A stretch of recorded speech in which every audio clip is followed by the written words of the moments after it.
Gigi Blankies proudly presents Musings with Steve and Teresa. They're here to enlighten, entertain, and inform about issues they think are important. They want people to think about how positive actions make positive people. Their show is captured and linked to YouTube. The programs are listed in the archives of both Blog Talk Radio and YouTube video, and you can watch it as well as listen. Now on with the show. Hello everyone, welcome to Blog Talk Radio. Our show is captured and linked to YouTube. The programs are listed in the archives of both Blog Talk Radio and YouTube as Musings with Steve and Teresa. Links can be found on our Facebook page. You can watch as well as listen. Mm-hmm. And strangely enough, we refer to our efforts as Musings with Steve and Teresa. I'm Steve. I'm Teresa. And we're here to enlighten, entertain, and inform about issues we think are important. We want people to think about how positive actions make positive people. Terry, what do we got for the blankie today? Well, we've got another one for the Walk on the Wild Side collection. This is, it's hard to see on the video, I know, and impossible to see on the radio, but it's like little black raindrops in a kind of a geometric pattern, and with a brown background in it, and I put this, well, I call this copper, on it to bring it out, make it pop a little bit, and I use the same fabric on both sides. And this is the latest one. It's not sewed yet, but it will be soon.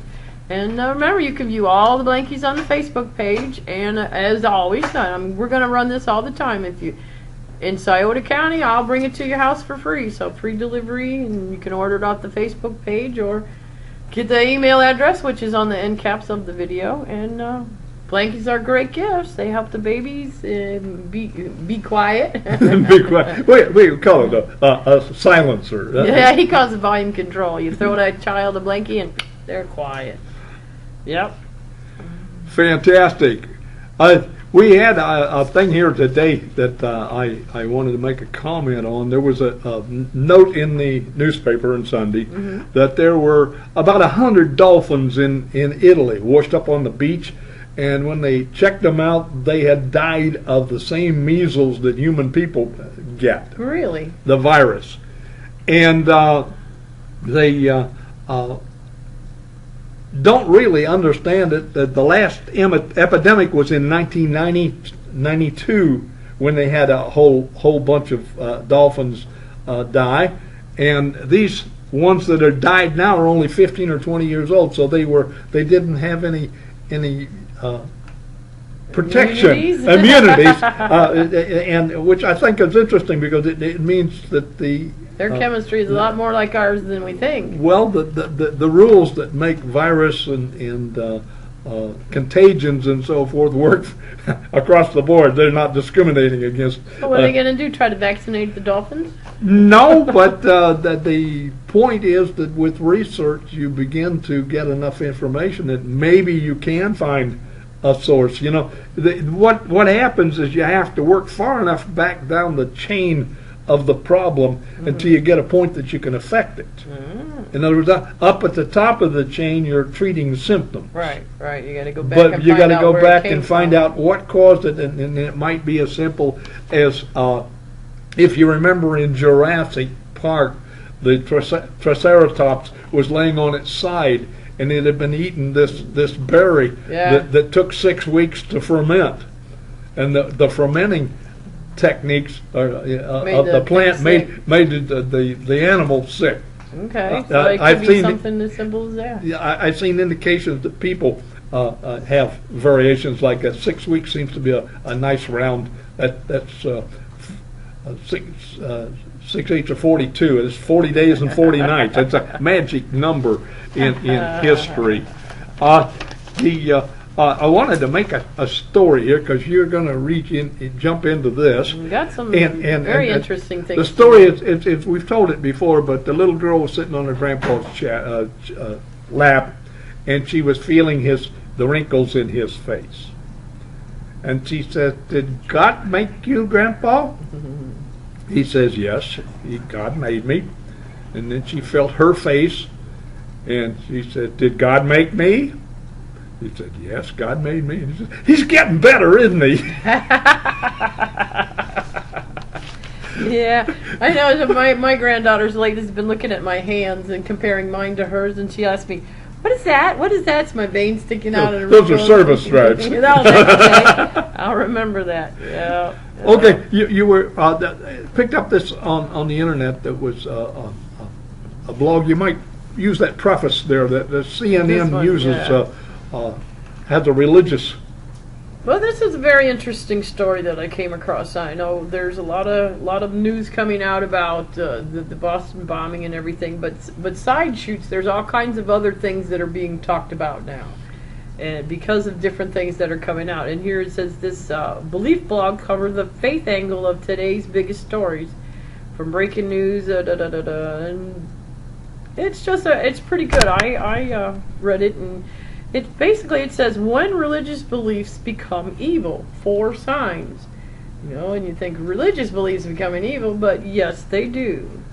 I mean, we've got many examples over history where zealots took over and did evil things, and apparently they're basing this bombing thing, they're linking it to some radical group of people, and prompted this person to write this article here. And they come up with 4 different signs to tell if your spiritual leader is a zealot or if he's evil, or she. It's 4 simple things. It's like, I know the truth and you don't.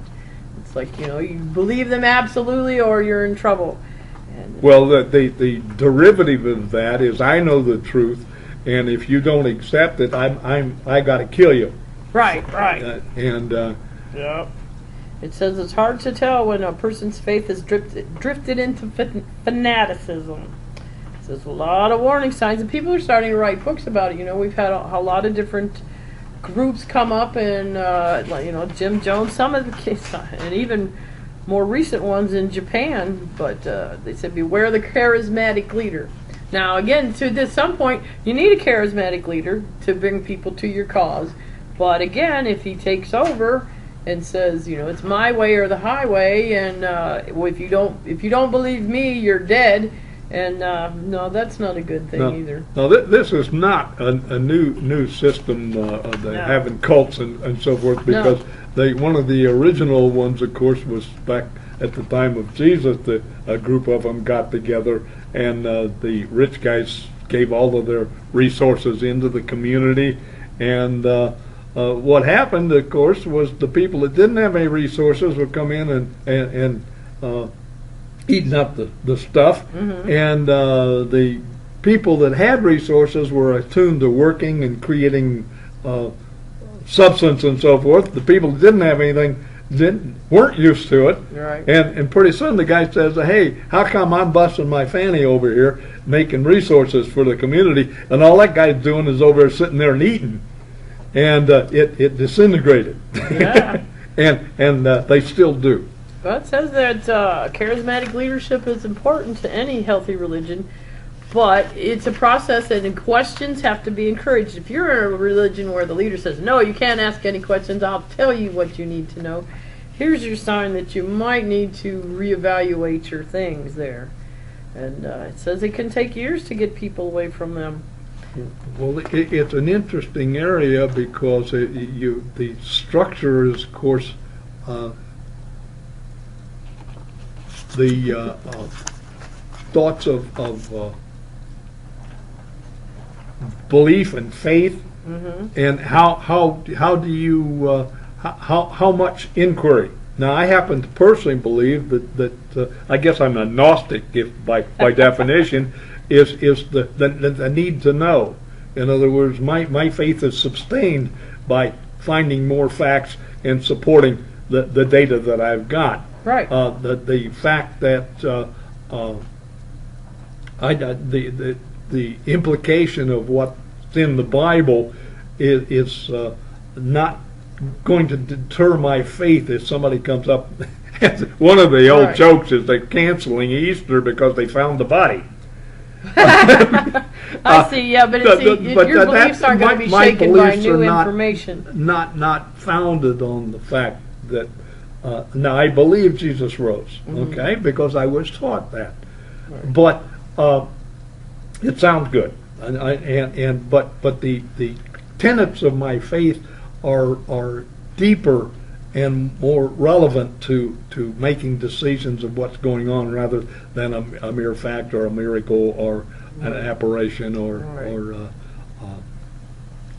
Yeah, they also said that one thing here is that if your leader says the end is near and he's the only one that can save you, that's a good sign. He said that says a religious terrorist mistakenly believes that God has ordained or called him or her to establish the will of God on earth now, not gradually, not according to the slow and finicky free will of humans.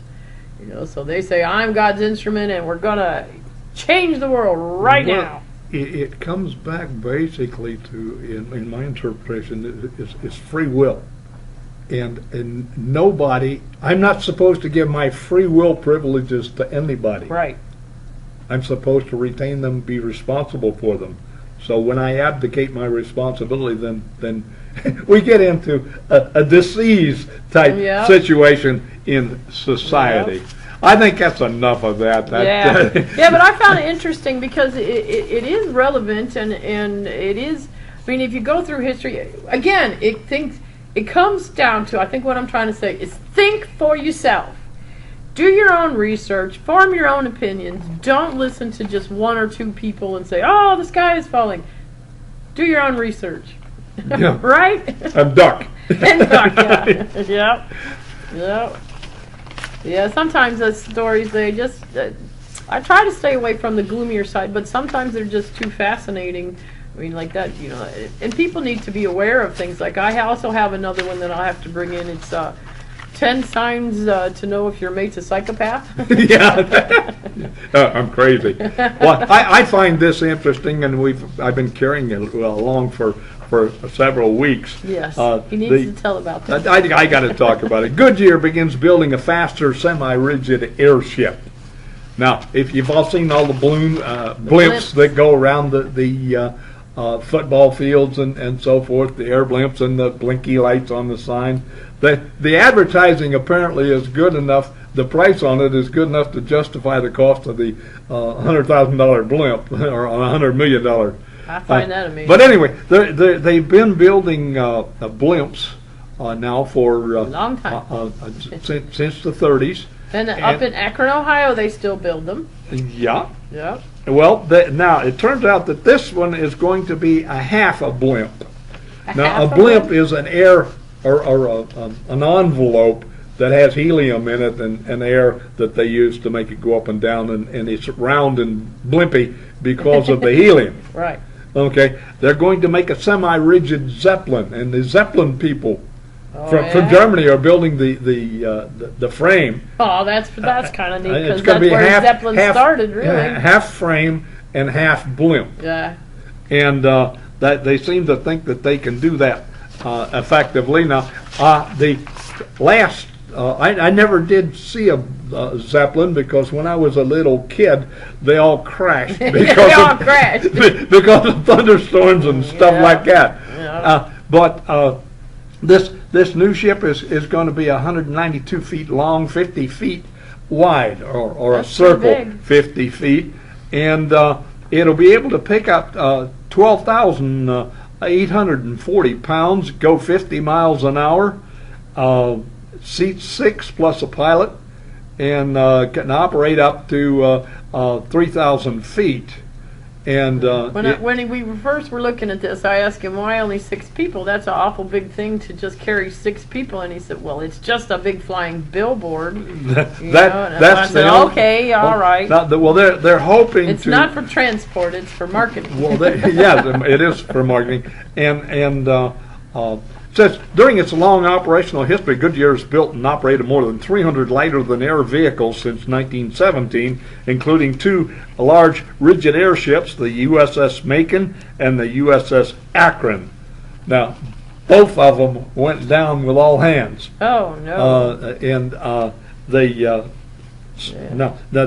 Germans had problems with not having they had used hydrogen as And their that's gas, highly and flammable. that blew up. Yep. And Now, the helium, is it flammable at all? no, helium is not flammable, Okay. but the But if they spring a leak, The- they're all going to talk funny, right? it's a war effort. It's almost like they killed all the marijuana plants that could be used to make paper. Right. Okay, Yeah. The hemp. It was called the hemp. Indian hemp was could be used for paper. It Clothing, all kinds of stuff, and it it still grows is around fast. the world. It's the best turnover crop for the property and so forth. But they outlawed it because Yeah. people smoke it. Yeah. Okay, the helium was to be used by the Germans, and they were getting ready for war, so they said, no, we won't sell you any helium. And so that's why they ended up using hydrogen for their program. So, politics, I don't know that we'll ever get away from politics, but it's one of those things there. I just want to remind about the blankie so you don't forget that one reason to buy a blankie is if you have a baby or a toddler that is a blankie enthusiast, and you probably know that wash day can be very, very traumatic. So solve that by buying an extra blankie for wash day. Well, that ought to work. Order it on the Facebook. Yeah. Gigi's Blankies. Our camera is doing interesting things all by itself, so those who are watching, we don't know what it is. We have a new camera. Yeah, we got an automatic camera, and it's automaticing the daylights out of us. Well, we've been featuring you'll know when you're old type things, and a couple more lines. You know when you're old when the iron in your blood turns to lead in your pants. Oh, no. And it takes twice as long to look half as good. Hey, I got a couple here, too. Okay. That when all soft drinks came in bottles and you could get a deposit back when you took it back to the store. Yeah, when cars had no air conditioning. Remember that old 460, roll down four windows, go 60 miles an hour? Yeah, when any parent could discipline any kid or feed him or use him to carry the grocery store, and nobody, not even the kid, thought a thing about it. When neighborhoods were neighbors. When I was young, we lived in a neighborhood where if you misbehaved and you were 3 houses down the street, you were still getting a whack. And then they were calling your parents, so you'd have to get another one. You know? Well, I grew up in that kind of a neighborhood, Yeah. too. And it turns out that I was on the same street with two of my cousins. Well, actually, there was four little boys, five little boys, all Clarks. And they all look enough alike. Oh, no. They were all Clarks. Yeah. My cousin Rich and Dave and my brother Jim and Don and myself, and then my cousin Johnny. I've seen pictures. Yeah, so which one do we want to go to next here? Okay, let's talk about this artificial limbs thing. This was a neat one. Artists in Europe, in London, actually has taken the prosthesis to a step further. This one little girl was born without a forearm, off at the elbow, and she has lived with this all of her life. But the artist made a prosthesis that has a 2-inch diameter python, a green python, wound around and through the forearm. It goes. The picture of it goes right through the mechanism, comes out the other side. Like I thought that was a very interesting decoration around for the her. wrist and for her hand. And she says it draws attention to the disability in a positive way, rather than people seeing what's missing. It's about what they got. Having an alternative limb is about claiming control and saying, I'm an individual and this is who I am. So instead of a tattoo, she has a distinctive artificial arm. Yeah, that it says she gets a big kick out of carrying it in her purse with the snake sticking out. There was a Latvian-born Modesta who had her left leg amputated below the knee as a teenager due to health problems, and being self-conscious fashionista, things like that I tend to change all the time, and like most pieces in my wardrobe, I would wear it a number of times.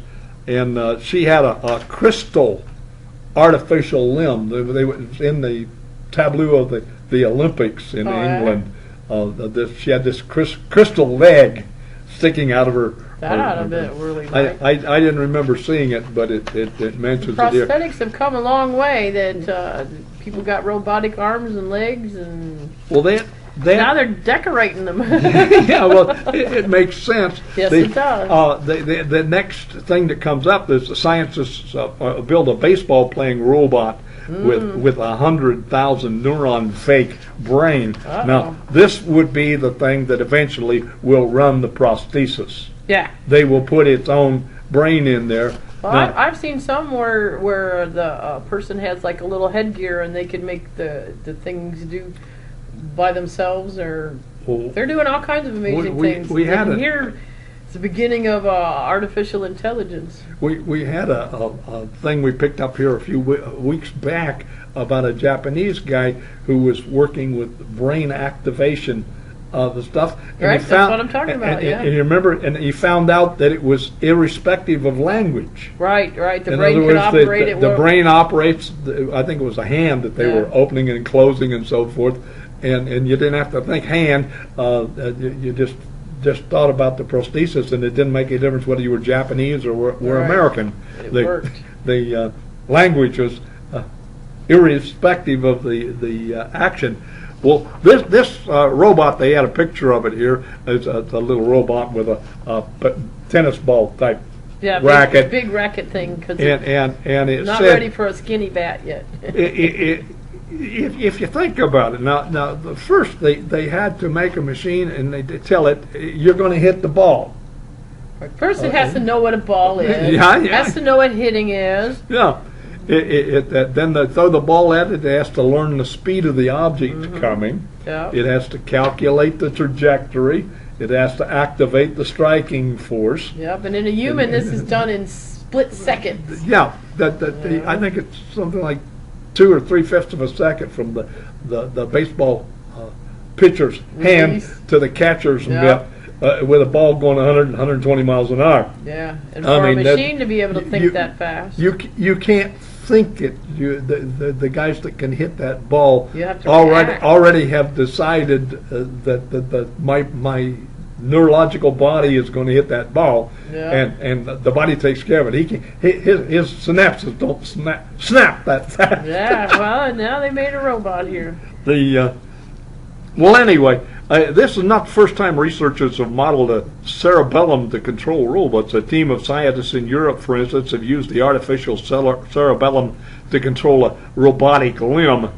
But according to Yamakaze, one of the scientists who worked on the project, the baseball-playing robot is the second largest model of its kind, and it runs in real time, meaning it's much faster than the other systems. The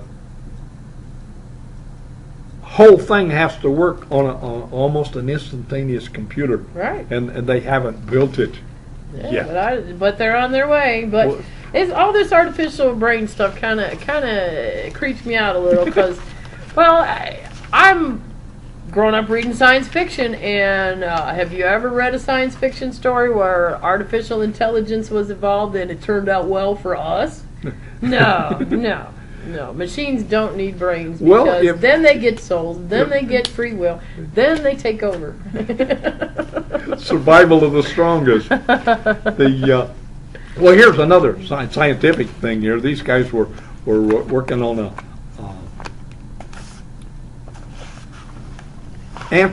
antimatter type construction, and according to one of the theories, when there is a matter made, then there's an antimatter that's created as well, and then when they rejoin, they Kaboom. release a force. I'm not sure I understood the article, because if all of the matter is created and there's an antimatter, then that means there's a positive universe and a negative universe. And okay, all right, I can reach out and grasp that concept. Yeah. But How come it's not blowing up all the time? And they don't have an answer for that. Well, either. that's why it says it proves it's a strange universe. Yeah, that's my answer is the universe is a much stranger place than you think, and unless you can happen to be a dark matter theorist. Yep. Yeah. Well, speaking of a strange place here, I've found another extremely interesting article. It's entitled "Afterlife Feels Even More Real Than Real." Now, basically what this is a bunch of scientists they're doing near-death experience research, but they were doing it by brain pictures, like which parts light up. Accompanying the article was a couple of brain scans showing that.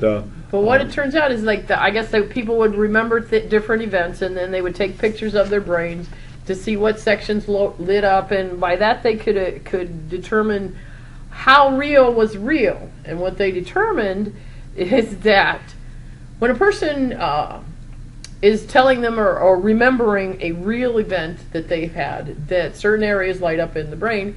And then they did this with people that were remembering their near-death experiences, and it turns out that the near-death experiences registered more real than this reality. Now, wrap your head around that one. Well, even further in the article, the guy says that this is all done in the brain. Your near-life experience is you ain't dead. Well, that's what he's saying. There's two guys there. There's the one guy that says, "Come on, I've had a near-death experience. What are you talking about? Of course it's real." And then you got the science guy that says, "I need empirical evidence." Well, there is none, and there can't be any until you cross over and see it. But I'm thinking this guy's also being narrow-minded, because people refer to dying and death as passing over, going home, any number of euphemisms for going back to the place you started from. So it's like, well, it's real because it is real. Well, it's called faith. Maybe so, but they did all kinds of interesting brain things, and I'm going to post all these links to these stories that we talk on the Facebook, so you can read it for yourself, because this is quite an extensive article, and we don't have that much time, but it's absolutely amazing. I thought that near-death experience, I don't know if you've ever had any kind of out-of-bodies or afterlives or whatever, but I know that there is more to this life than this life. So is that faith? Okay, I'll take that as faith. But I have faith that this isn't it. So. Well, I've said many times that I can't imagine an existence without direction. Right. Okay. Now I don't know who's directing it or how it got there or whatever, but it's not a nothing, and everything I've seen in the world gets recycled. Right. Okay. The fertilizer, air, the water, and so forth. So why would you limit that psycho thing to spiritual? Why would you say this is recycled and this is not? Yeah. Well, so narrow-minded people trying to rule over other people. Yeah.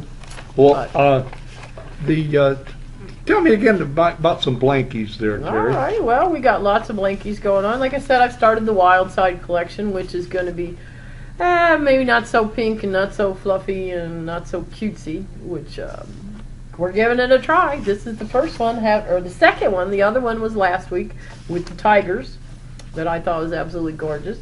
And this one, I can't come up with a name for it. Geometric drops, geodesic drops, I don't know. But again, you can view all the blankets on the Facebook or on the website. I thought it was mini leopard. Okay, we call it a mini leopard. We'll go with that. But I'm not sure. Weird sense of humor. Yeah. Mini